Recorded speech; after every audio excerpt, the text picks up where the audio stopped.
Welcome to the Drake Group's webinar series on critical issues in collegiate athletics.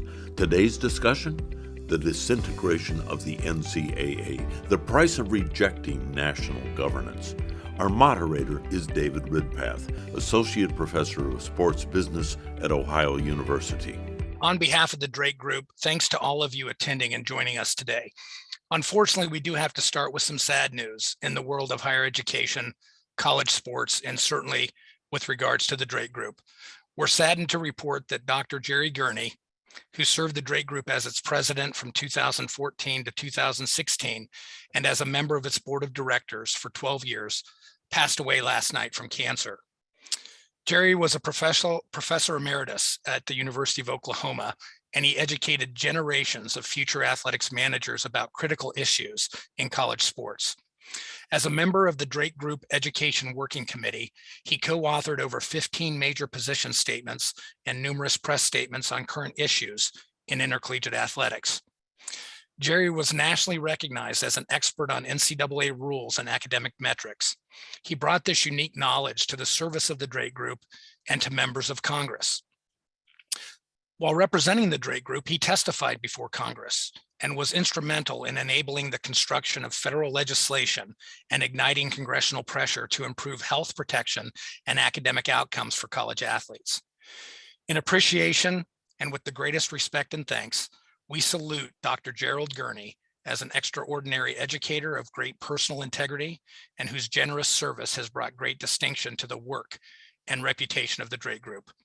We dedicate today's webinar in his memory. And knowing that Jerry would want us to go forward and continue our work, we do go forward today with this webinar. The Drake Group is an academic think tank working to better educate Congress, higher education leaders, and athletic administrators about critical issues in college sports. At its January 2022 convention, NCAA member institutions voted to move away from a national governance model of college sports and begin a transition to rulemaking and enforcement by competitive division. The purpose of today's webinar is to discuss the possibilities and potential of this new economic and governance structure. Will it be capable of solving critical issues of academic integrity, athlete health, safety, and well-being, gender inequities, controlling skyrocketing expenditures and salaries, and of course, NILs and recruiting chaos? We thank you all for your attendance today. We have a fantastic panel of experts that will address a myriad of issues regarding the new normal of NCAA governance and the future of college sports in America. A few housekeeping items from me. After I make a short opening statement, I will introduce the panelists and then provide each of them an opportunity to make a brief opening statement specific to their areas of expertise and their overall views on the future of the NCAA. I will then ask panelists if they want to respond to comments from other panelists, and then move to the Q&A portion from me and of course from you, the audience. We plan on leaving a fair amount of time for Q&A, and we look forward to hearing from you on your questions and concerns regarding college sports. So let's get started. Since around 1906, the National Collegiate Athletics Association has been the primary voice and largest national athletics governance association for four-year colleges and universities in the United States. Since the creation of the term student athlete in the 1950s, which by the way, was in response to potential workers' compensation claims by college football players, the NCAA has stubbornly clung to the definition of a student athlete as both a term of endearment, but also a term of control. This is evidenced by the governance structure of the NCAA, agreed to by its member institutions, which fosters educational attainment and personal development of college athletes, but also suppresses basic rights. Obviously, times are changing. Following decades of enormous legal fees and legislative actions challenging rules restraining college athlete employment, along with facing hundreds of concussion-related lawsuits, and then suffering an adverse U.S. Supreme Court decision this past June in the Alston case, the time for real change is now. The Alston case challenged the NCAA's eligibility system built on control through the use of amateur status regulations, which the organization appeared to freeze based on the fear of future litigation. In essence, the 100-year plus model of NCAA governance is on its last legs. Within 6 months of the Alston decision, the NCAA convened a Constitution Committee led by former Texas A&M President and U.S. Secretary of Defense Robert Gates to reimagine the NCAA. At its January 2022 NCAA convention, member institutions voted to move away from a national governance model of college sports and begin a transition to rulemaking and enforcement by each competitive division. The result will be a much different competitive and regulatory landscape, and even the NCAA is not ready to verify what that landscape may be. Currently, the NCAA has a transformation committee that will examine and make specific recommendations for how this new divisional structure will work. What could be next for college sports in America?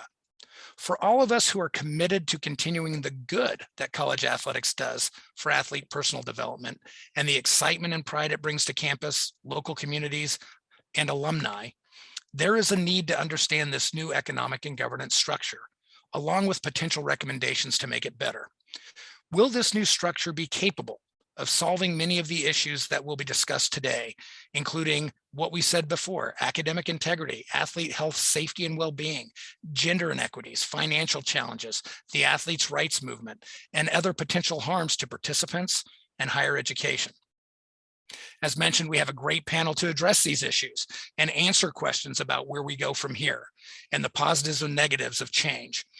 I will first introduce each panelist and then go in reverse order for opening comments. Our first panelist is Marquita Armstead, longtime college athletics administrator and the newly appointed is Executive Associate AD and Senior Women's Administrator at the University of Nebraska, and I might add, a former graduate student of mine at Mississippi State. Marquita has extensive experience in compliance, student services, academics, and NCAA governance at several institutions, including Mississippi State, Tennessee Chattanooga, and the University of South Florida. Our second panelist is a rising star in college athletics administration. Jasmine Ellis is currently the Associate Athletic Director for Student Athlete Academic Services at the University of Akron. Prior to Akron, she was the Associate Athletics Director for Compliance and Senior Women's Administrator at Central State University. And she also worked at St. Mary's University and Cal State San Marcos. Athletically, she played college basketball at Tennessee State. Our next panelist is my good friend, Oliver Luck. A few people have the diversity of experience in sports business as Oliver, including stints as commissioner of the XFL, NFL Europe, as well as general manager and president of the Houston Dynamo of Major League Soccer. From an intercollegiate athletic perspective, Oliver was the former athletic director at his alma mater, West Virginia University, and I might add, a pretty good quarterback when he played there. And he also served most recently in college athletics as the vice president of regulatory affairs at the NCAA national office. Some other things he has done: he was a member of the college football playoff committee and most recently consulted with the Big 12 conference on their expansion and realignment activities. Next up is fellow Drake Group Board of Director member Julie Summer. Julie's a Seattle-based attorney. She has wide experience in gender equity, Title IX compliance, and is recognized as a national expert on name, image, and likeness and different state laws regarding them. Julie also worked at the Women's Sports Foundation and is a former All-American swimmer and national champion swimmer at the University of Texas. Last but not least is another fellow Drake Group board member, accomplished sports economist, and the Robert A. Woods Professor of Economics at Smith College, Dr. Andy Zimbalist. Andy is widely recognized as the premier expert on financial issues, not only in college athletics, but also in professional sports and other sports segments worldwide. He has dozens upon dozens of peer-reviewed published articles, and as I always say, between Andy and me, we have written around 30 books. The sad part is I've only written 2, so it's a pretty amazing body of work that Andy has. And his most recent book, Wither College Sports, published by the Rutgers University Press, is currently out and is a must-read for anyone who is interested in college athletics and college athletics reform. Now, without further ado, let's start with Andy, and then we'll go in reverse order to Julie, Oliver, Jasmine, and then Marquita for opening statements. So Andy, the floor is yours. Thank you very much, Dave. College sports was buffeted by a perfect storm in 2021. The tornadoes that hit college sports included the Supreme Court decision in Alston in June that lifted the cap on educational benefits to athletes and raised new questions about the NCAA's amateurism rules. The implementation of the new player transfer portal system. Last year, 1,700 Division I basketball players entered that portal. The advent and then the onslaught of NILs. The new NCAA constitution, which devolved decision-making and regulatory power to the divisions.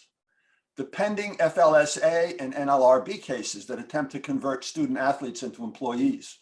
These storms hit intercollegiate athletics in the middle of a financially crippling pandemic and in an economic environment that even before the pandemic was already acutely unequal and fragile.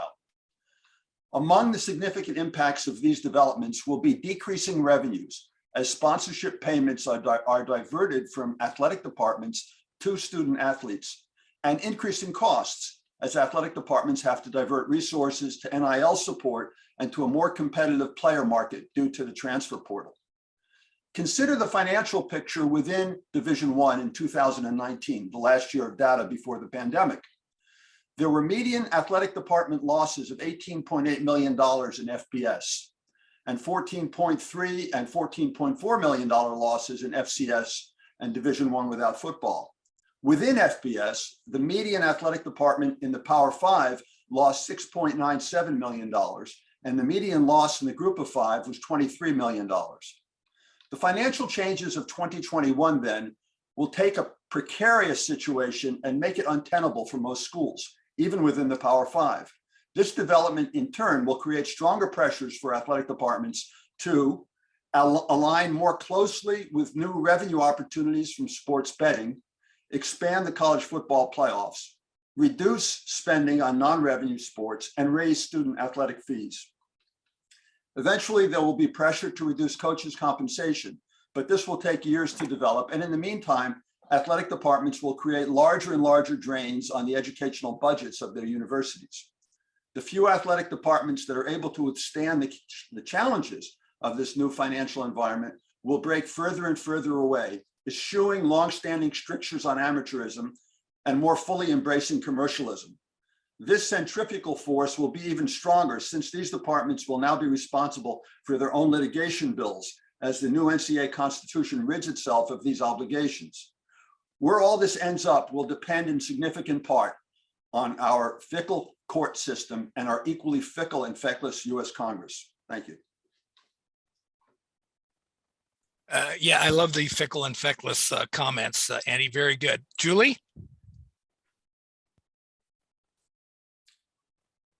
You're muted, Julie. There we go. Thank you. Thank you, Dave. Thank you, Andy. It seems the disintegration of the NCAA was visible to everyone, it seems, except the NCAA. In the 2 years leading up to the Alston Supreme Court case decision and other actions that opened the door to NIL reform, state government, universities, and the private sector prepared for the opening of a true marketplace for college athletes. With the NCAA finally amending their bylaws, not on their terms, but the states and the courts that push them, we can see one cost of rejecting national governance. Currently, the lay of the land is we have about 20 states with NIL laws, 13 additional with new legislation proposed, at least 4 that are currently in the amendment process, including Florida, who was the state that originally pushed the July 1st, 2021 effort, effective date, and one law that has been actually repealed in Alabama. We have 3 additional with enacted laws and new proposals, and we have 11 other states with legislation proposed in previous sessions but never advanced. And we have only 9 now that have no known activity. At the federal level, there are active bills in this congressional session, the 117th congressional session. There were also bills from the prior congressional session. There are still efforts and intent to establish federal guidelines for NILs, which are much needed, including some with protections for college athletes. My fear is that unless we start to see a concerted federal effort to create a level playing field with strong Title IX protections, clarification of potential employer-employee relationships, and a basic set of health and personal welfare protections, the very uneven, often experimental landscape that we see today could potentially create disincentives for strong uniform policies or even lock in inequities. So that's another cost of the NCAA inaction. It will take a while for the contours to come into focus. In other words, we've entered a whole new problem space, and it will take a while to fully understand what those issues are and what can be done about them. It's not too hard to speculate what the problems might be. For example, the various NIL policies, the sponsorship excesses in bigger schools, high-profile sports dominating all else. But I think it's very difficult for the Senate and in Congress to take preemptive action against potential problems, as it was difficult to act leading up to the NIL rights becoming a reality and weren't well defined. So, which essentially would have required Division I schools to make sacrifices to support general athlete welfare, but there is serious pushback on that from some quarters, not all. With regards to the states and the institutions, as they say, that the toothpaste is out of the tube. We have NIL rights both by state law and the NCAA new guidelines. And as a result, college athletes have these much deserved newfound rights and are doing some great things with them and have freedoms that they never had before. We also have a new marketplace where the institutions are significantly involved. We also have, in some instances and in a gray area, institutions facilitating deals for college athletes. And states like Florida amending its law to allow such facilitation when most state laws specifically prohibited institutions from the facilitation of NIL deals. So the disintegration of the NCAA is leading to a diversity of fairly logical and predictable conclusions from the institutional perspective. If your goal is to stay the most competitive, you're going to figure out a way to participate aggressively in this new market. The states push the effort. They accomplish what they set out to do. The NCAA changed its rules. There's a corresponding and much needed federal effort, but we know the nature of college sports and the proverbial arms race of schools in competing for, recruiting and winning games, hiring coaches, building lavish facilities. That's why states are questioning and repealing the state NIL laws that were passed. In other words, why would you restrict yourself in an arms race unnecessarily? But this isn't sustainable, even for the top FBS schools, as Andy alluded to, and for the future of college sports and college athletes. This is why we need federal legislation that addresses NIL rights and college athletes' rights. And ideally, we need strong oversight, enforcement, and a welcoming space for innovation. If that's not going to come from the NCAA, we need to build or adapt other structures to make sure we do it right. I look forward to today's discussion. Thank you, Julie. Oliver, that's a lot of stuff already being added. Look forward to your thoughts here. Yes, well, good afternoon, everybody. It's a pleasure to be on the panel, Donna and Dave, thank you. So we're clearly in an unprecedented era of disruption and uncertainty about college athletics. I get that. So let me put my old athletic director hat on, because I think it's the ADs and their staff on campus where the rubber really hits the road. It's as Andy ably laid out, it's a very challenging time to be an athletic director with NIL, potential state laws, collectives being created in your town, a more focused effort to have better mental and physical health and welfare for student athletes, the portal, and the usual problem of finances, which again, Andy laid out very well. Clearly, it seems as though there is a sort of a 10th Amendment, if you will, that is being looked at the NCAA national level. Let's devolve power. Let's push power and authority down to the conferences and potentially to the schools. And I'll touch on something that I don't think many folks think about very often, but the question really is, because there's this highly regulated industry of college athletics and staff members, athletic directors across the board have been sort of conditioned to follow the rules, but are the conferences capable of regulating their institutions, regulating themselves in this new environment? Clearly, I think the outcome of the transformation committee led by Julie Cromer at your school, Dave, and Greg Sankey, the commissioner of the SEC, clearly the NCAA will have less to do with big time sports, at least. And it may be such that it's really only sort of academic eligibility that the NCAA is concerned about when it comes to big time college sports. So that's going to put a lot of responsibility on these conferences, are they prepared to pick up the slack? Again, we've built this highly regulated industry over decades, and that's how sort of the infrastructure is built.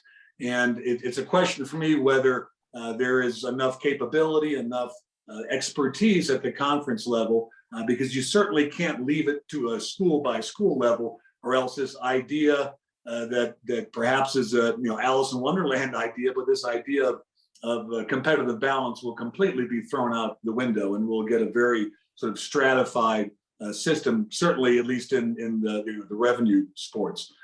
This all reminds me of a bit of advice that I was given when I became AD at my alma mater, West Virginia. It was given to me by Gene Corrigan, the then commissioner of the Atlantic Coast Conference and a longtime college sports guy. And he said, Oliver, you can be involved at 3 levels in college athletics: your campus, your conference, and at the national level. And clearly, the national level is going to lose a good bit of its authority and responsibility. We've already seen that happen with the recent legal events, both on the legislative level as well as the judicial level. So it's really going to be up to the conferences, I think, in large part, and the schools themselves. But the schools need some regulation. They, again, function in this highly regulatory industry, a highly regulated industry, and they're going to need some leadership from the conferences. And we have to wait and see how that plays out, given the recommendations that the Transformation Committee will make. Well, no, excellent, Oliver. Great points. And talking about, again, boots on the ground, we're happy to have 2 people who have their boots on the ground and have to deal with this 24/7 with what's going on. And it is easy for us in some ways to kind of be on the outside and talk about things, but actually being in it. Really excited to hear from Jasmine and Marquita. So Jasmine, look forward to hearing what you have to say about this new world order, so to speak. Thank you, Dave. Good afternoon, everyone. As noted before, my name is Jasmine Ellis, and I'm fortunate to have a multifaceted lens working at historically Black colleges and universities, Hispanic serving institutions, public, private, some in large cities, some in small cities. So my perspective really, as Dave alluded to, it really comes from a place that considers the impact on the student athlete, impact on the community, as well as the administrators that work tirelessly every day in between the games, the tournaments, the marquee moments. That's where my perspective lends itself when it comes to this topic. I think it goes without saying how important this topic is, specifically, again, from my preview, when we talk about the who it impacts and which student athletes it actually impacts, which institutions these change in governance impacts.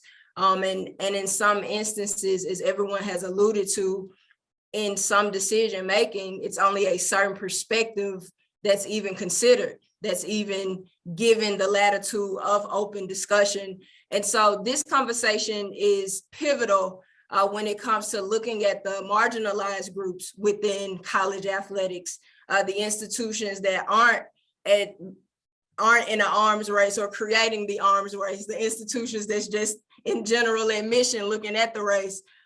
Despite the millions and billions of dollars that go through college athletics, whether it's one institution, conference sharing, even TV rights, from my perspective, it's already a warped system when it comes to the redistribution of wealth, the redistribution of funding, who gets access to the events to get the funding, and even just institutions that are now finally getting games that are televised. People seeing their institution other than on a t-shirt or other than when their team makes a breakout run. Those are the institutions that come to mind when these huge swifts and change of governance, as it's already been noted. What does that look like for the institution that doesn't have a staff of 80? What does that look like for an institution that is in a small community that feeds into the very things their community has access to? And so that's why this conversation really should, in addition to other points made by my colleagues on the call, we should also consider, when it comes to any conversation that has happened, what institutions are actually being impacted and what happens to those that aren't in that fold. So things like ripple effects, conference realignments that's been mentioned on the call, I know most of us look at D1, D2 ticker or the NAC, the review, and it seems these changes are happening by the minute when it comes to what school, what their profile is, who do they service, what conference alignments. In some instances, even the footprint of a conference can impact things like missed class, student athlete well-being.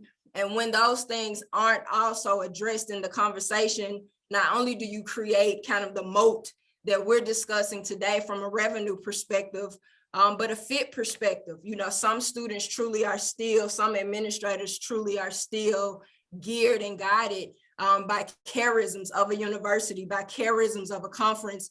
And as we continue to have this conversation and focus it on money, opportunity, how far are we going to get when it comes to school, we must understand that college athletics in general is not made up by the 130 schools in Division I. All of these decisions have so many rippling effects, even from an NAIA school transitioning to a Division I school. What does that transition look like? What did that school have to go through to now meet to some of the points, the arbitrary criteria of membership? Those are the questions that I think in some instances get lost because these conversations are so huge and they involve so much money. But I still think it's pivotal that because everyone, if anything, if the decision has done anything when it comes to the disintegration of the NCAA, it at least has given the opportunity for more perspectives to be heard, because every school's issue isn't the same. Every school isn't dealing with the same revenue issue, the same facility issue, the same transfer portal retention issue, but it is an issue. And until we have that conversation, and I'm not even, speaking to a lot of them, but if we just economies the scale of a school that's in the Power 5 versus school that's in the Group of 5, those are sometimes not even apples and oranges, but apples and beach balls. The conversation is just completely different based on the student athletes that serve, as well as the markers that are set forth for what success means for those departments. So in serving in the institutions that typically house the marginalized groups, when it comes to people of color, when it comes to equality, when it comes to gender equity, even when it comes to just the poverty line, what students' mental health needs from a socioeconomic perspective, we must, in these conversations, as well as all that lead after these changes in the national governance structure, we must create a true access point for these institutions that typically are still trying to figure out, are we going to keep the 10-hour bus rides? Do we have enough budget to fly? Those are true issues that these colleges, that a lot of universities are facing when it comes to participating in the arms race, but not so much participating in the arms race, but what is the next step forward? A lot of times that question starts off with, what can we afford? And so I really wanted to make sure that in this discussion, not only do we ensure that we at least consider that everybody's situation perspective isn't the same, but that we also switch the conversation or add to the conversation of how can we address equity? How can we address equality? And these things aren't specific to race, gender, and sexual orientation. This same conversation can be had about mental health resources to student athletes, mental health resources to staff. Coaches lose games too.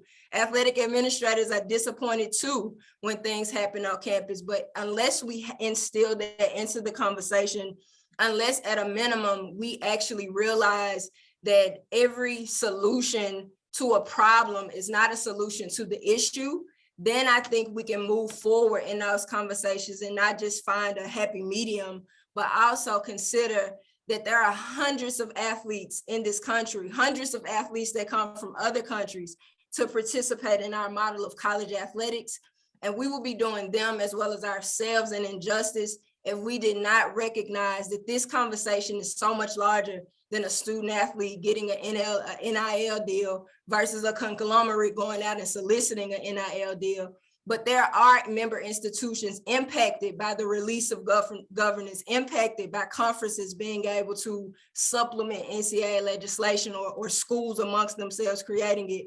We must consider that fact that looks different for each conference, that looks different for the member institutions within those conferences, and specifically for the student athletes that field our teams to allow us to have these seasons over and over and over, we must consider that those are also conversations that must be had when we have this conversation as we will today. So thank you again for the time, Dave. No, excellent stuff, Jasmine, and interesting as we segue to Marquita, someone who's worked at the Group of 5 level, but also has extensive experience at the Power 5. Interested to hear your thoughts, Marquita. Again, I don't, with all of the people that have gone before me, they've hit on so many of the points that I had prepared. But again, in my newly seasoned Power 5 role of 2 weeks, so I'll give it my best shot. But again, like Dr. Redpath had said, my name is Marquita Armstead, and I'm very honored to be with you all today on this panel. I think as a person that has served institutions at the FCS level, the Power 5, and a different role in compliance, and then the Group of 5 as a senior administrator, I don't have the perfect answer for what this industry is going to look like. It seems like every day we wake up and there's a change in the world and in this industry. I've been in this business for 16 years, and that's not long by a stretch, but it could feel like 26 with some of the things that have changed, and things like cost of attendance. And we've talked about name, image, and likeness, the transfer regulations, recruiting rules, and how they've come and gone, and some have been relaxed. And then conference realignment, like Jasmine was mentioning, the D1 ticker or the D2 ticker, we see that, we get a breaking news, it seems like every afternoon, of some school that has the aspiration to improve. And I think that's where a lot of this starts from, is what they think is the grass is greener on the other side. And a lot of this, again, driven by the increasing dollars that we see in this business. I think in the next few years, honestly, as Mr. Luck had said, when you see the deregulation, or you're going to see a lot of this being pushed down to conferences, I have my worries about that. Can we trust the conferences, and do they trust each other? I think that the trust amongst conferences and institutions are probably at the lowest point right now. And so can we trust each other to govern ourselves? And I think that that's going to be interesting. And then going back to, do they have the bandwidth to take on some of these issues locally at the institution level? The institutions, we're already dealing with so much on the student athlete side, on the coaching side, and then on the trying to stay competitive. And some of us are still very much still aimed at trying to get the best for our student athletes and for our staff. So I don't know if we could handle additionally trying to also govern ourselves. I do believe here, and we've heard various things, I think that the Power 5 breaking away in football is an interesting concept. Also, you've heard about the student athletes not even being students anymore, and moving this to some type of semi-professional model of sports that would be associated with an institution, which totally is against what this higher education model was supposed to be about. So I think some of those things, and those are, again, worries that we have, but they're totally driven by finances, not in the best interest of the student athlete, which you hear almost rarely, is what's best, like Jasmine said, for the student athletes, and especially for some of these institutions who really can't keep up. And I think that that's going to be the driver here soon. It's totally, again, going to be about what we can get in and what we can bring in for the bottom line. And I don't think that that's what's going to be best for any of us. I think we're hopeful, at least in the Power 5 level, and some of those conversations that we have, they're hoping for a congressional life raft. I don't know if that's possible either, because just with the amount of time and how slowly things move through the federal government to getting done, if that's going to be a perfect solution. And I also think that we have to be concerned about people that are not, like we said, boots on the ground, working in this every day, telling us what to do with this industry. I would have wished that we could be more proactive instead of reactive in everything that we've done in college athletics. And I think it still can be done, but it's going to be on the presidents, commissioners, and athletic directors in a lot of these leagues to come up with something that they can do to preserve somewhat this model and what we want, and which is to help our students become the best people that they can be. Oh, excellent stuff from everyone. And we're starting to get some questions from the audience. I do want to remind the audience that you can use the Q&A function to enter any questions that you might have. I did want to open up the panelists and see if you had any questions of each other to see if there's something that piqued a question that you might have, and give you just a couple seconds to, anyone can speak up. We'll have a little of some crosstalk here. And if not, we'll move on to the Q&A. Andy, go ahead. Yeah, I would just like to underscore a point that Marquita just made. The reason why the higher education model is so important, it's not because it's just aesthetically or philosophically or ethically pleasing to talk about that model. There's a real concrete impact that it has. You know that over 98% of the male basketball players and football players in the NCAA never play a single game in the NFL or the NBA. So when we talk about, we're worried about exploitation of athletes, I think the first task is to make sure that the athletes get their part of the quid pro quo when they go to college and agree to play sports. And their part of it is that they get educated. That education that they're supposed to get will stay with them for the rest of their lives and affects many, many, many more people than whether people are pulling down a few $100s or a few $1,000s in NIL income or some other income. So I think there's really a concrete, necessary reason why we need to go back to the higher education model, provide the education, also provide the health and safety benefits that these athletes are entitled to. Andy, and do you think that is possible? Or maybe it's not possible with the upper echelon of schools, but maybe some other schools can return to a potential educational model? Well, that's a Pandora's box, that question. I think that insofar as we have a group of schools on the top, and whether that's the 20, 25 schools that currently have a reported surplus in their athletic budget or a reduced number of schools, I think that the ones who are on the top are going to find it more difficult to bring back the educational model. I think for everybody else, one of the positive things I think that can come out of the dynamic that's currently taking place is that the chasm that has existed between the top schools and everybody else is getting deeper and deeper and wider. And so I think there's a good chance that schools in the bottom half of the FBS, even in potentially the bottom half of the Power Five, that they're going to stop trying to emulate the people at the very top of the pile. And when they do that, they can reconcentrate their energies and their resources on the educational model. What happens to the top 20 or 30 schools? I'm not sure. There's going to be increasing challenges in that regard. Well, and that goes to what, Jasmine was even saying. And Jasmine, you've worked of anyone in this group primarily at lower resourced institutions. Let's face it, right? And also experience at HBCUs as an athlete and also as an administrator.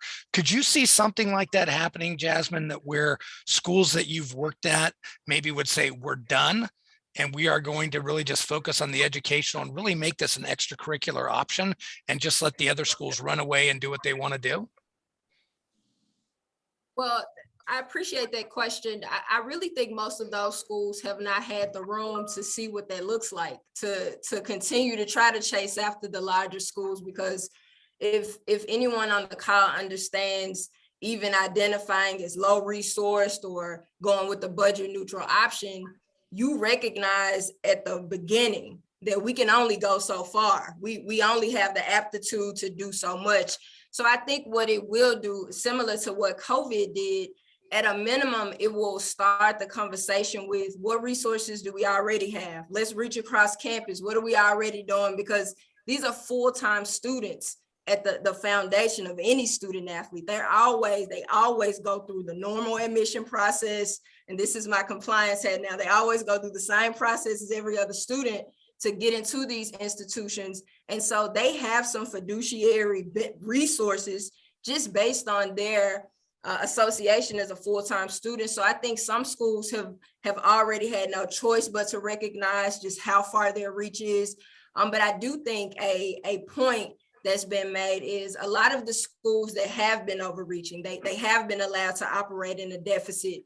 The institution appreciates the looks that the athletics department provides. So the debt that's being added to the university is something that's, colloquially accepted, because we couldn't buy this many Twitter looks, with their structure. So this is why we have the staff. What I do think these schools will start to do is to embrace what they currently are good at.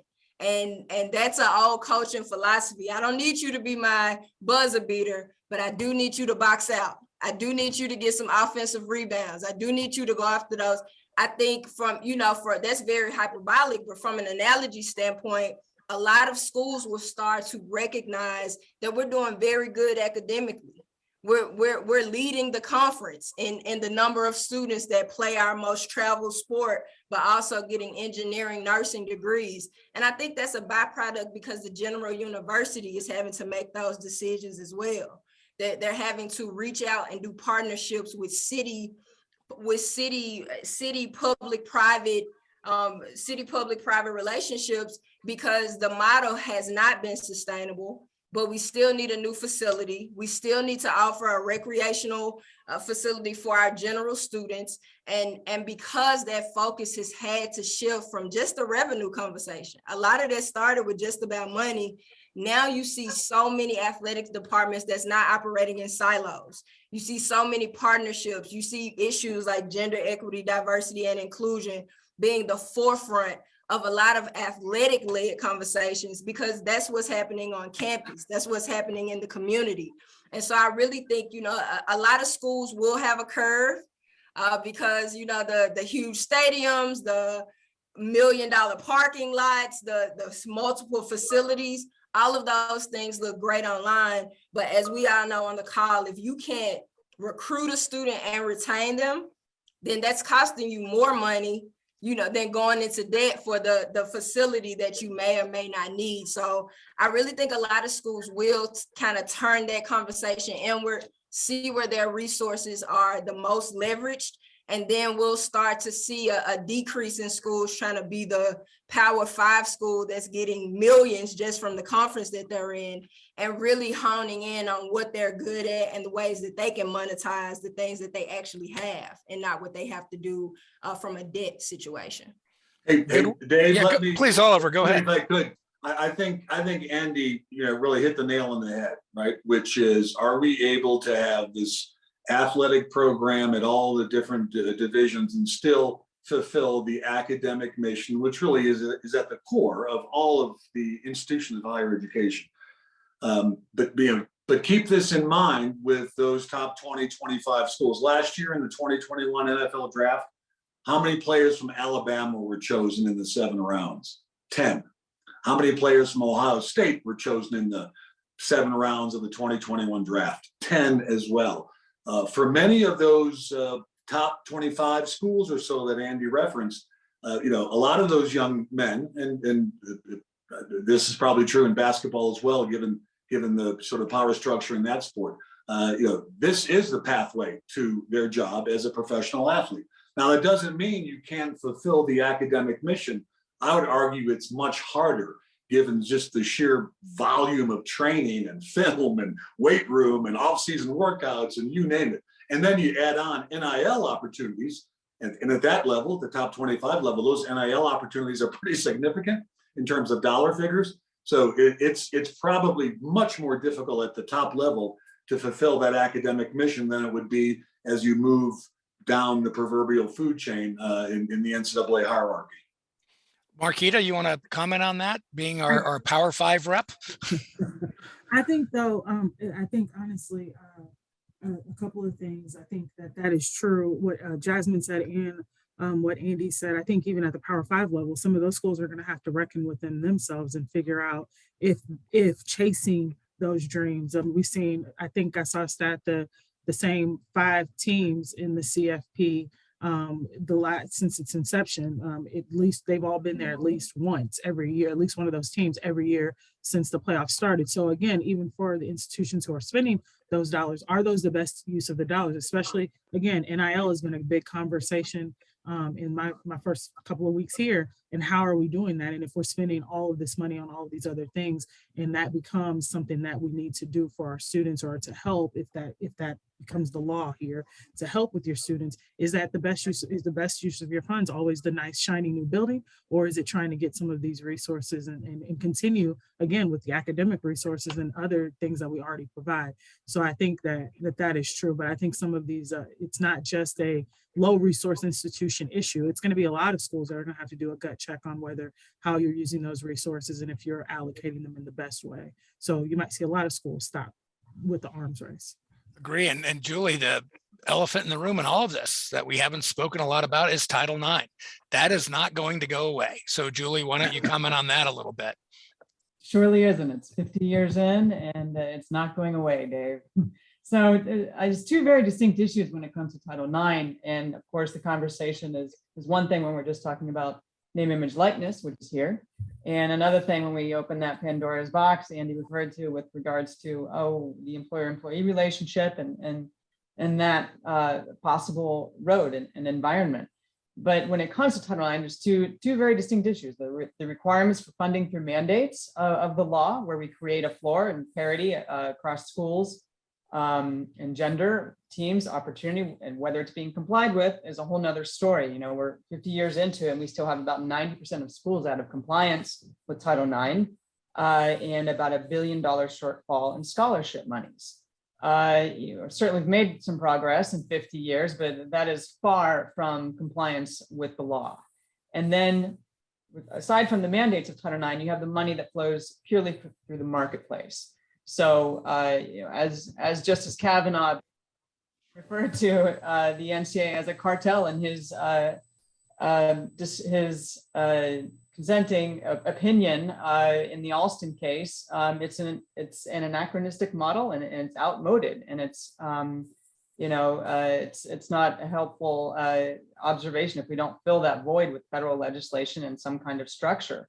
Like I said, that schools are acting logically and predicting it in the moment with Alabama repealing their law, but it's only going to consolidate, more wealth, more power in the moment, because that's what they can do right now, in this vacuum of authority. So again, that's the failure of the NCAA. If these dues-paying member institutions paid the NCAA to be a traffic cop, the NCAA has essentially walked away from the intersection at this point, and they didn't even leave a blinking light for anyone. So everyone's doing what they can in the moment while they can.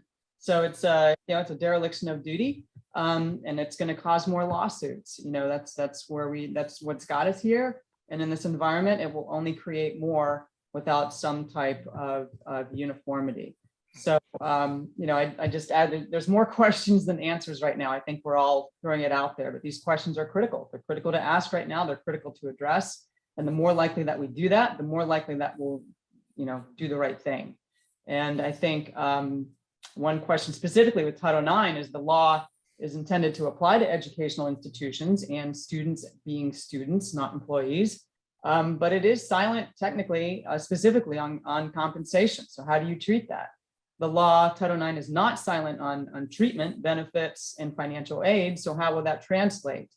I would be exceedingly nervous to say we can guarantee women, we're talking about the compensation model and employees, the same as men based on a 50-year-old law that's silent specifically on that. So it's important that we get these right, that there needs to be, is it amending Title IX? Is it spelling it out explicitly in a new statute to address equity and make sure women are similarly supported and compensated? And there needs to be some sort of explicit acknowledgement that the changes in the landscape need to be consistent with any new statute, not some outmoded, strict constructionist interpretation that may work to even further undermine women. So it's another reason why we need to get in front of it. There are potential vulnerabilities, and it's a wide open policy landscape. So, that's the upside. It's an exciting, we look at it as an exciting time because we have an opportunity to do it. We have an opportunity to do it right. And I truly believe that if we waste this opportunity and we establish precedent that effectively overrides any type of federal action, where federal legislators may get some cold feet because they feel they have something better back home with their state law, then we're in that race to the bottom. It's not the answer. And there's only going to be more lawsuits if we go down that path. I think you're right. And before we move into the questions from the audience, and I see we have several, I do want to, with all due respect to myself and everybody else on the panel, I want to focus on those of you that have been college athletes, Julie, Oliver, and Jasmine. And Julie, we'll start with you. How would you, from an athletic perspective, if you were competing now, what would your perspective be of this whole thing? Because oftentimes I think I talk to my own athletes here at Ohio University, they're really not aware of what's going on. They're just kind of going with the flow, so to speak. How would you feel as an athlete? I would feel excited about the opportunities that have opened up.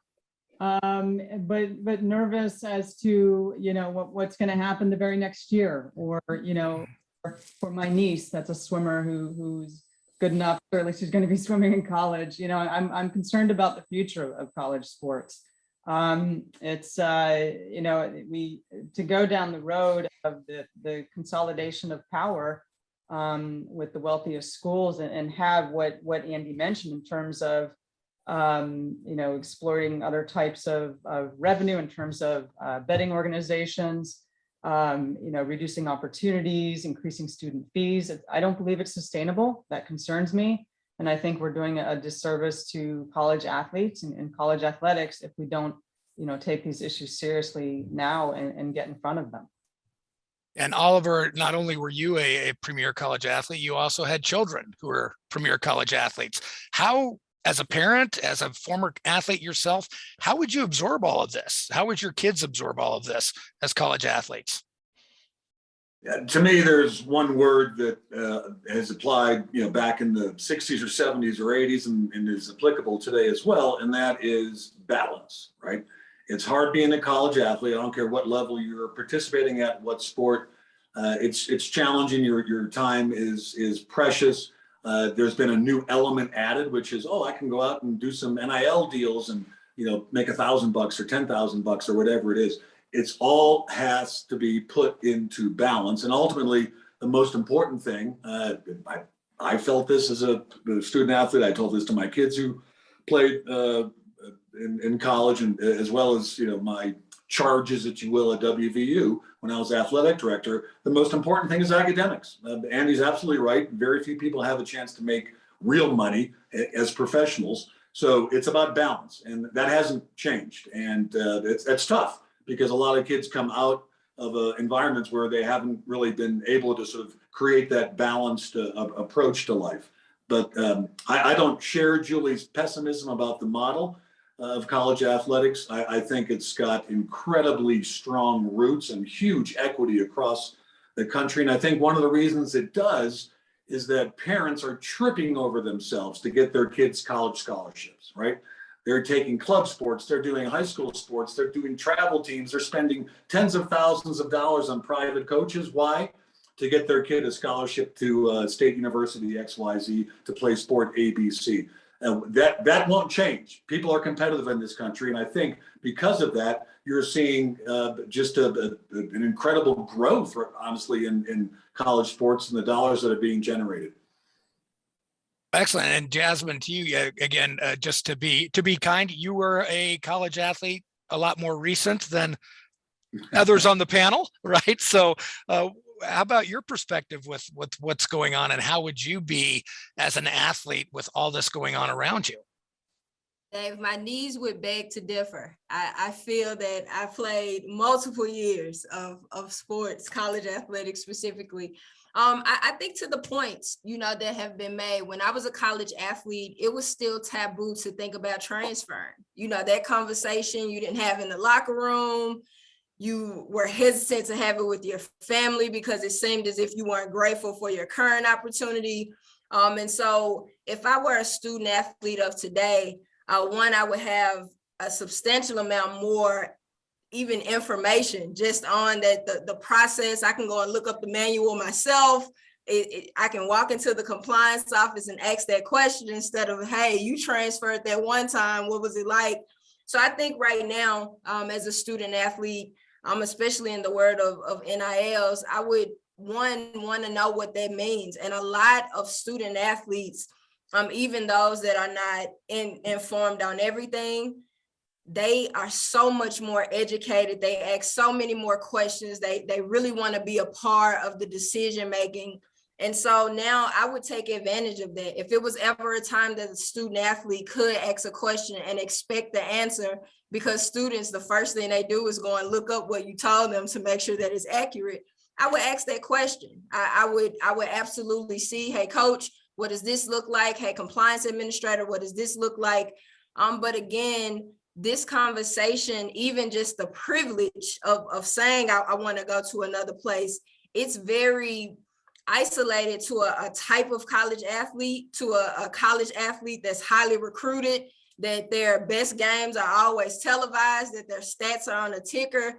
It's so many college athletes that are in the portal that either lose their opportunity at their current school, are not as highly recruited as they thought they would be because they made player of the week that one time. And so unfortunately, that's why I agree with, we can return to the model of college athletics, the reward being a degree, because if there was ever a time to have a credential, if there was ever a time that education does create additional opportunity, even being in a classroom with someone that starts a great business, they can employ you.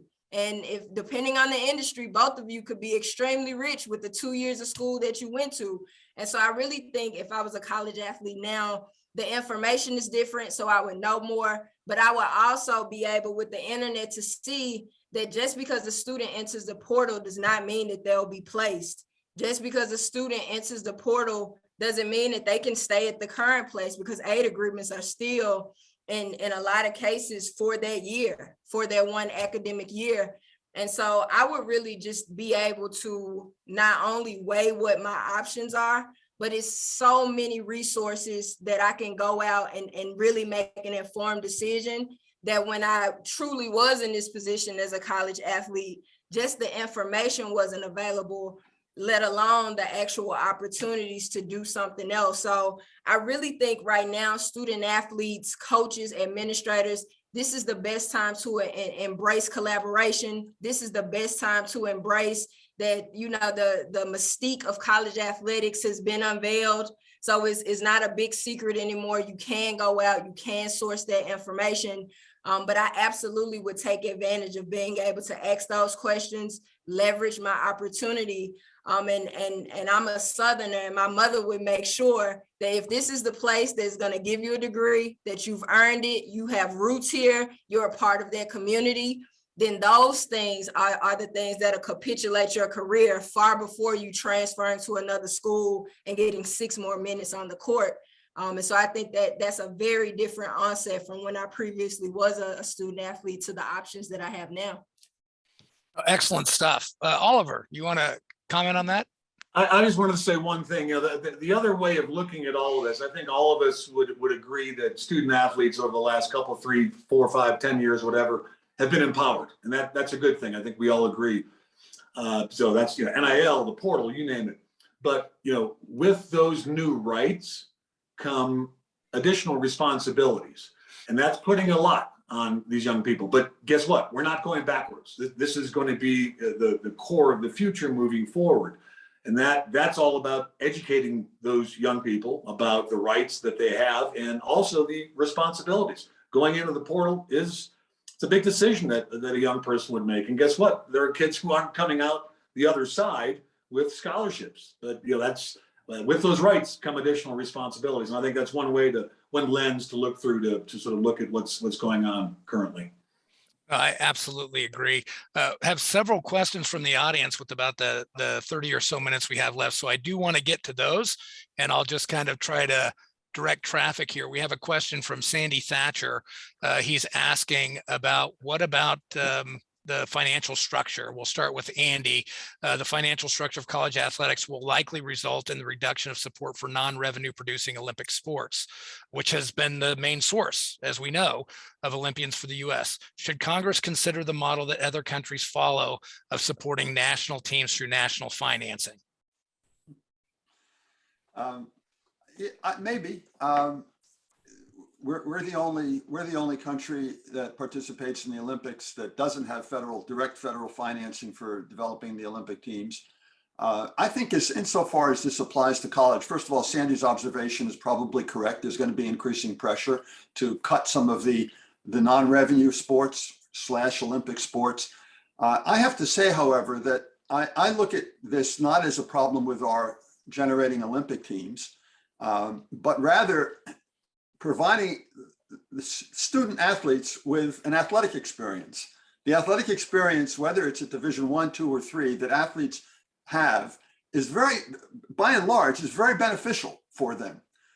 Number one, they balance a sedentary cerebral existence as a student with physical activity. That's good. Number two, they learn teamwork. Number three, they learn commitment and time management. They learn all sorts of other skills. And we know from a variety of studies that when they're student athletes, they're more likely to take care of themselves in a variety of ways, emotionally and physically. So that's what I want to preserve. I don't care as much about whether we win six gold medals or 5 gold medals at the next Olympic Games. We should be focused on what it's going to do to the benefits and the values that adhere to student athletes from playing intercollegiate athletics. Anyone else would like to comment on that question? Dovetail on that with, just to make sure Oliver knows I'm not a pessimist. I forever an optimist, and that's why I want to try and emphasize us getting in front of the issues, because there's a lot to be concerned about, and I think that we need to think about the athletes whose families don't just have the means to hire the coaches and not, as Andy referenced, training to make an Olympic team. And those that may have that the only means to get to college through an athletic scholarship and be able to afford it, whether it's partial or full. And without those types of opportunities, and in non-revenue sports, that's part of leveling the playing field, so we don't make these existing disparities in access and wealth even wider, even worse among athletes and institutions.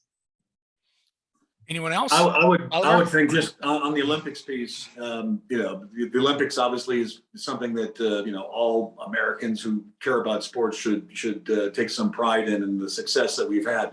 I think this NIL universe should help the collegiate programs keep their Olympians, right?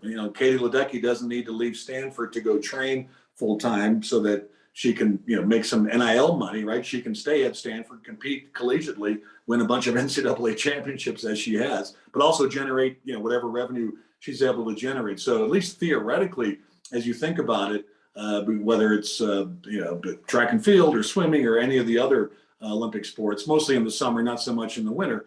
But I think that NIL should keep a lot of those potential collegiate, potential Olympians on collegiate campuses. No, I think you're right. And kind of a next question from Sandy, and I'll start with Marquita. How likely is it, do you think, that some colleges might actually change varsity teams to club sports, something that we've seen at Stanford and other schools the past few months? I don't know, again, how likely it is. I think, again, it's as we've talked about some of these models that are picking up interest or steam, and like Julie said, without regard for Title IX, which I think is a big issue when you start talking about reduction of sports, male or female, depending on your institution. But I do think that there is going to be some kind of concerted effort to separate in some way the football and basketball piece that goes with this. And even with when we talk about the university splitting off, it's driven by the football and basketball model. So I think that there's real interest in trying to do that. There are constraints right now, but again, like we said, some of these things like Title IX are not going away. So I think that people need to think about that in making that decision. Like, you still could be bound by that, but I think that you will see, if given the chance, and again, if given the opportunity to make more money, that you would see that there would be some kind of structure where you would see a lot of these Olympic sports going away, unfortunately. Anyone else would like to comment on that? The chances of sports becoming club at all? Oh, Julie, you have a comment? Nope, no problem. I can move on to the next question from, Julie, did you have a comment? Okay, I'll move on to Chris Volz has a question, and he's very concerned about the concerns of Jasmine. And basically what he's asking, and this would be we'll start with you, Jasmine, but we'll work around to everybody. I think it's a great question. What are the practical next steps? Who is going to orchestrate the strategic plan, or is that going on right now with this transformation committee? How will intercollegiate athletics sustain itself over the next decade? We'll start with you, Jasmine. Dave, I think if I had that answer, I probably wouldn't be on this panel. I would be somewhere reprinting and reproducing books, movies, and webinars. But I mean, that's such a huge question. It's such a loaded question because the the downside of kind of the issue that we're all trying to adjust or speak to, just has so many parts that we don't control. One of those things being right now, college athletics probably has, you know, a lot of taboos, but it's the most accepted. It's no other industry. I'm sure people are now Googling as I'm saying it, but it's probably, whoa, minimal. I have those lights in my office too, so. Oh, okay, I'm sorry about that. I didn't even recognize I was, hold on one second. Yeah, those motion lights are pretty interesting. Yeah, you got to move your hand on occasion, I guess. There we go. We're conserving energy at the University of Akron. That's a great plug for my institution. But as I was saying, the downside of that is that you really don't control a lot of the issues or the inputs that make this such a loaded conversation. So I think the next steps are what we're doing. Get the people in the room that are dealing from a legislative perspective, dealing from a campus perspective, dealing from a professional perspective, because that's something that's rarely talked about because we have the club of amateurism, is how much of a feeder system college athletics is to those next levels. And not just the NBAs, the NFLs, but there are a myriad of professional opportunities. And when you speak in regards of Title IX for male athletes and a few for female athletes that depend on the very operation of a college athletic department.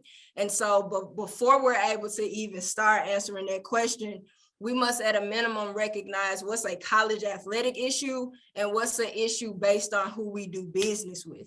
And I think once we're able to separate those two conversations, then we can truly focus on what the next steps are from a college intercollegiate perspective, and not who are we helping, who's helping us, are we leveraging a partnership? Because that's what kind of muddies the water. It's not the sanctity of college athletics, getting recruited, going to a school, potentially getting some aid, and then 4 to 6 years later, you have a degree. It's all the things that happen in between that time, or what you think you can go to, or you can stop school and get this other opportunity.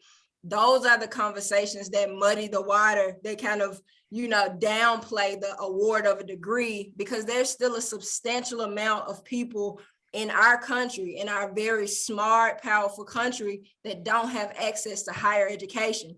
And it's universities, multiple, that's down the street from them. Online educations, and just the access to that is still very much so far away.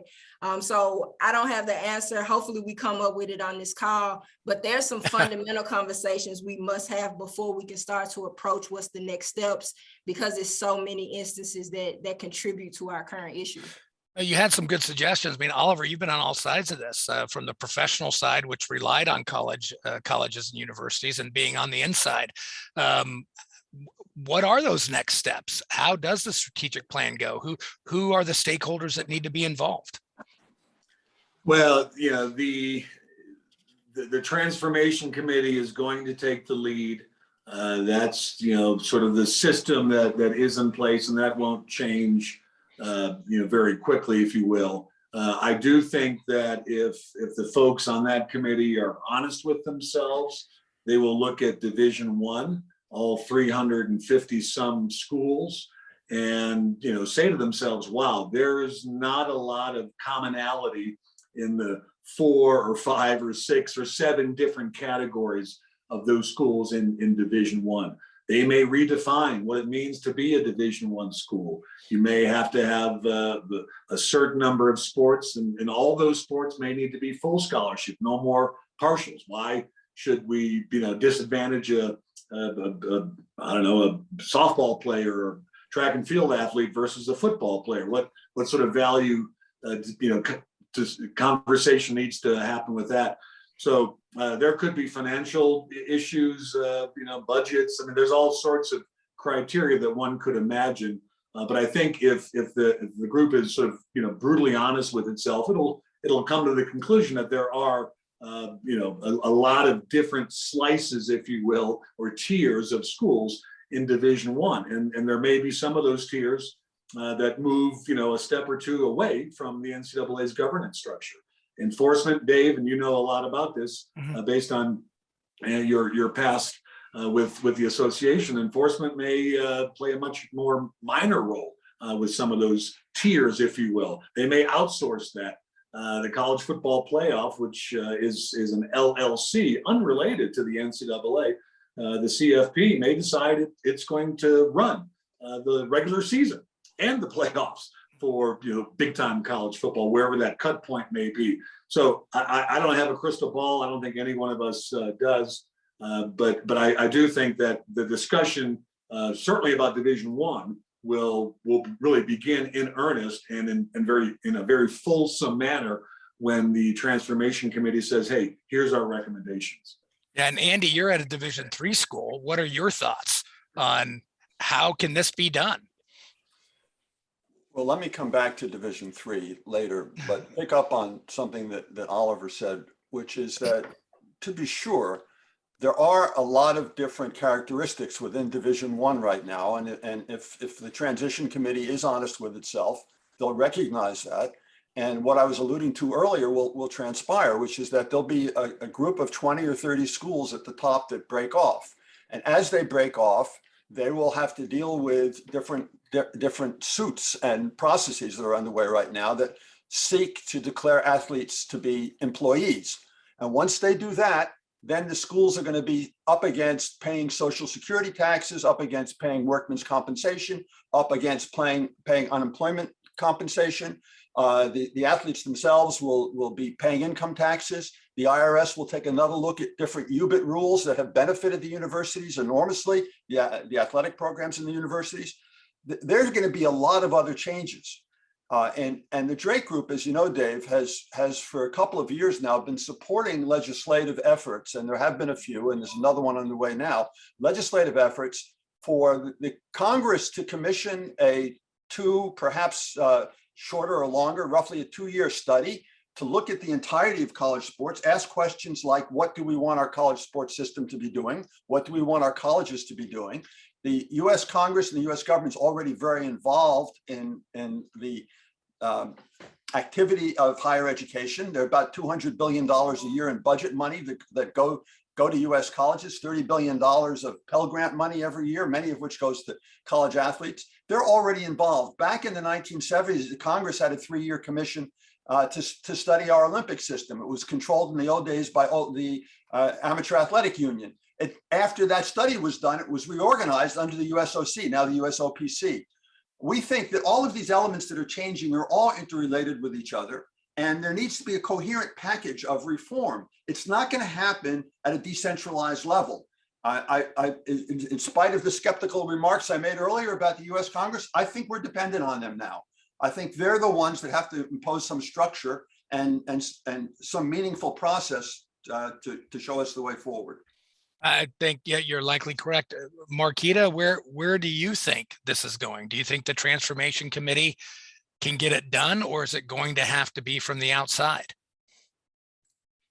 I would be hopeful that they can get it done, but I think, like I said in some of my opening comments, I think there are a lot of people that are depending on Congress now to come in and fix it, because it's such a large issue, problem, or mess, however you want to look at it, that we have now to get right. So I think that there's some very, very smart people smarter than I on that committee that can push for some change. But I think that, like Oliver and Andy said, they got to be honest with themselves, and that may cause some hard conversations to be had. And but I would be hopeful that they could do it. Well, next question I wanted to goes to Julie, and it's direct. It's pretty direct. Do you foresee any federal legislation in the future to regulate not only college, high school, and college NIL deals, but also high schools, or maybe even go back, try to put the genie back in the bottle with NILs? I think that's probably unlikely. I think I know what your answer is going to be, but where do you think federal legislation is going with NILs? And certainly we've talked about a potential congressional commission to study college athletics. Will Congress make this move? That's $1 million question. I am very optimistic they will.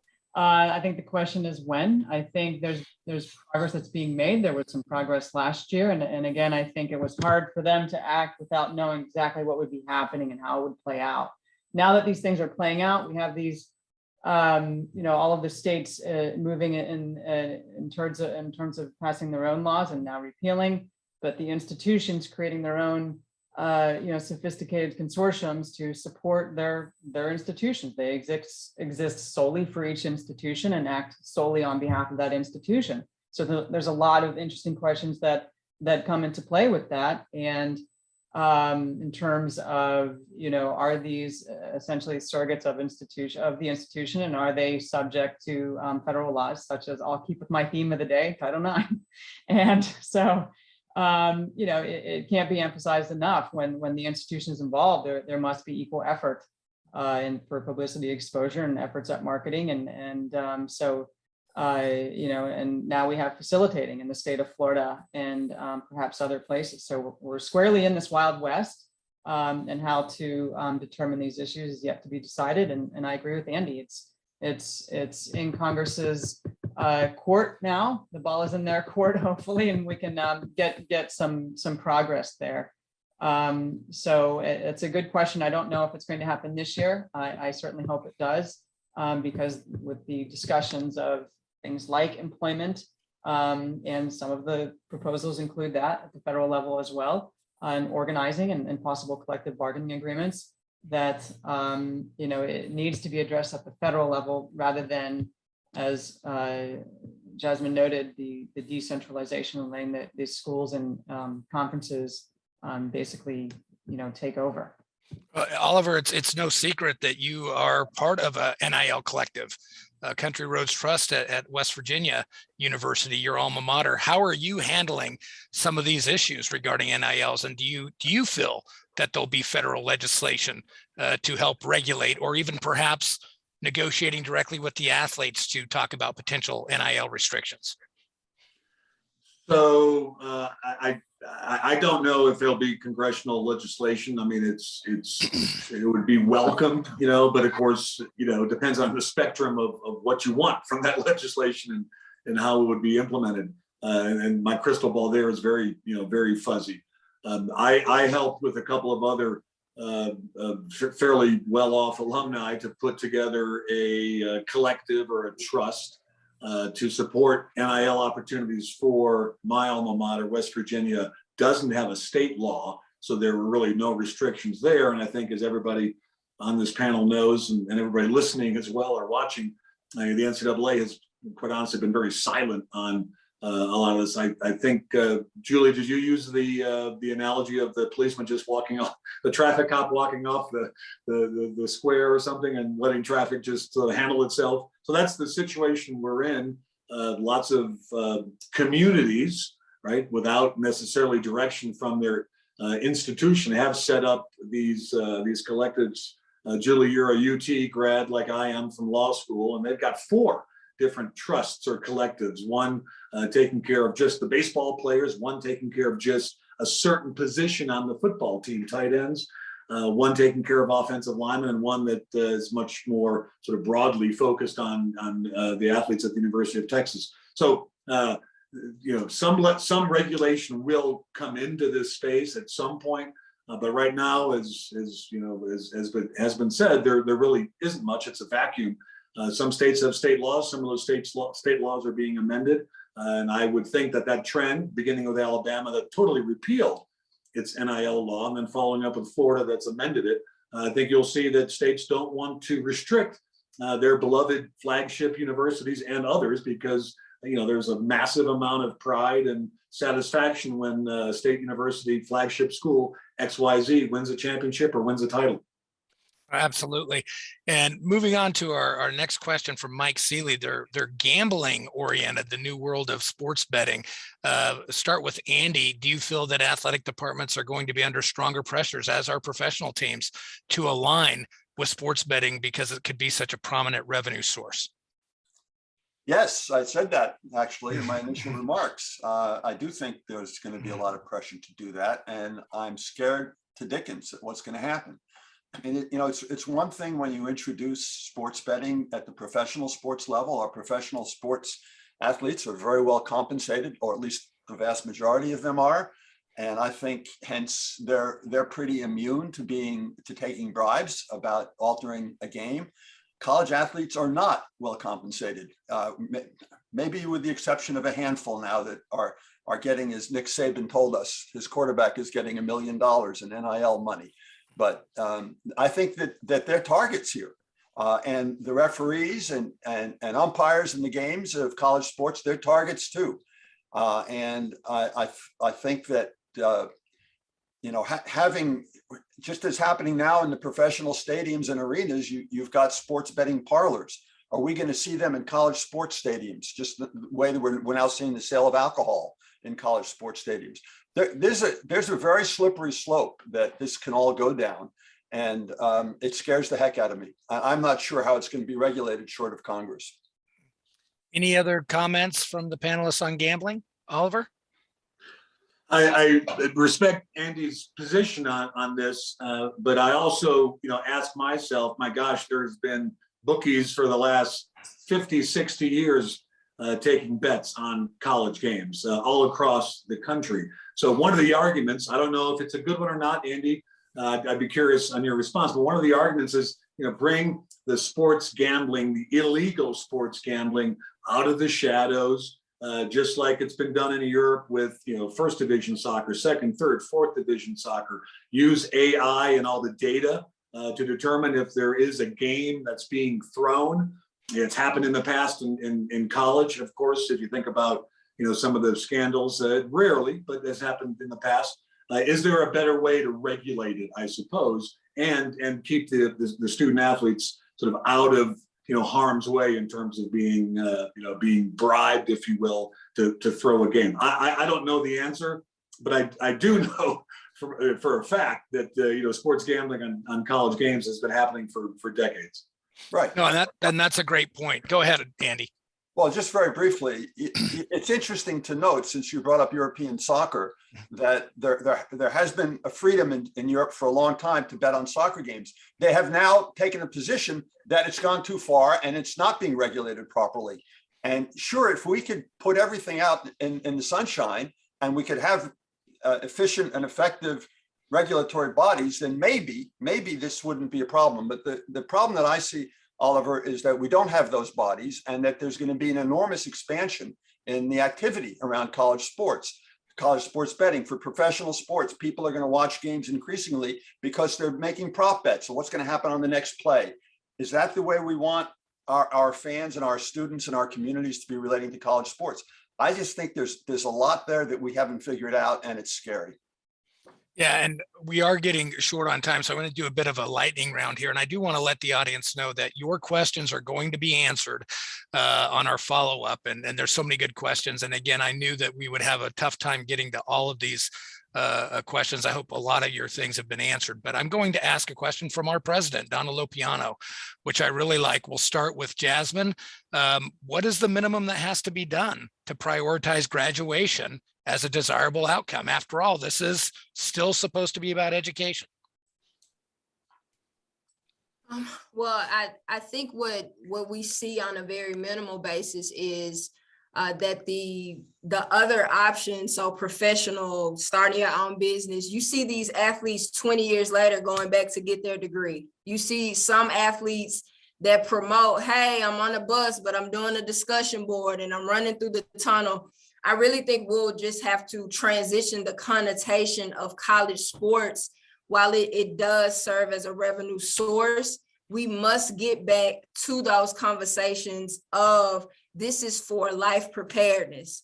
You know, your life expectancy on a professional level in some instances are 2 years. It's 37 months, 42 months, but a college degree, a certification, a degree in this specific industry, that's what will hold you steadfast for 40 years. And again, with the student athletes that are so educated, the student athletes that are receptive to accurate, transparent communication, I think once you present that in a way that doesn't come off as a mandate, you must do this to be successful, use it as an option. This is a highly turn on your investment for 4 years if you stay the course.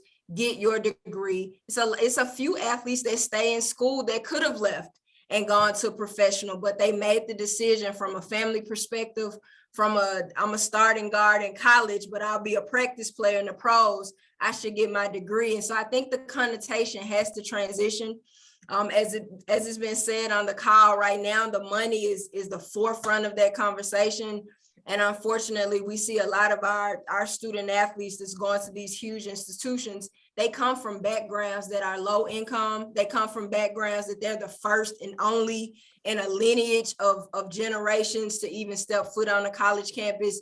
And so we need to change the connotation of this just being a platform for you to play sports and get to the next level, that this is a platform for you to gain educationally. That is the pros. It's 100% return on investment if you get this degree and go out and now you're a viable candidate for a job. Whereas you look at from an athletic standpoint, it's looking like 1%. And I think that's the current percentage of student athletes that's represented that go to a 4-year school and then go professional. I know it's not over 3. And so if you lay that out in a PowerPoint, in a TikTok, in something that's colored with music, students will definitely understand that the educational model in the foundations of it is the option that you can quote unquote bet on, because it has so many more options as opposed to putting all of your efforts into becoming a professional athlete. And I really think that'll help us if we change the tone and the connotation. No, I agree. And Marquita, just, same question, what has to be done to prioritize? Would it be things like mandated 5-year scholarships, restoring the NCAA certification process? What do you think needs to be those things to say, this is what it's about, and this is what will increase graduation rates? I think that's true, but I think there also needs, like Mr. Lutz said, there are some students who are going to reach the professional leagues, and they are going to come through the system as it is now, or that's how we hope for it to continue to be. There needs to be a way to separate the two. So there aren't going to be some students, and I know we didn't even delve into do the professional leagues owe anything to help with this problem, and they kind of get away. They don't get any of the backlash that the colleges get. And again, there's various reasons for that, but pressing on how to make a way for some of those students who they want to be professionals and they want to have a chance to do that. But then there are a lot more students who, like Jasmine said, they want to come.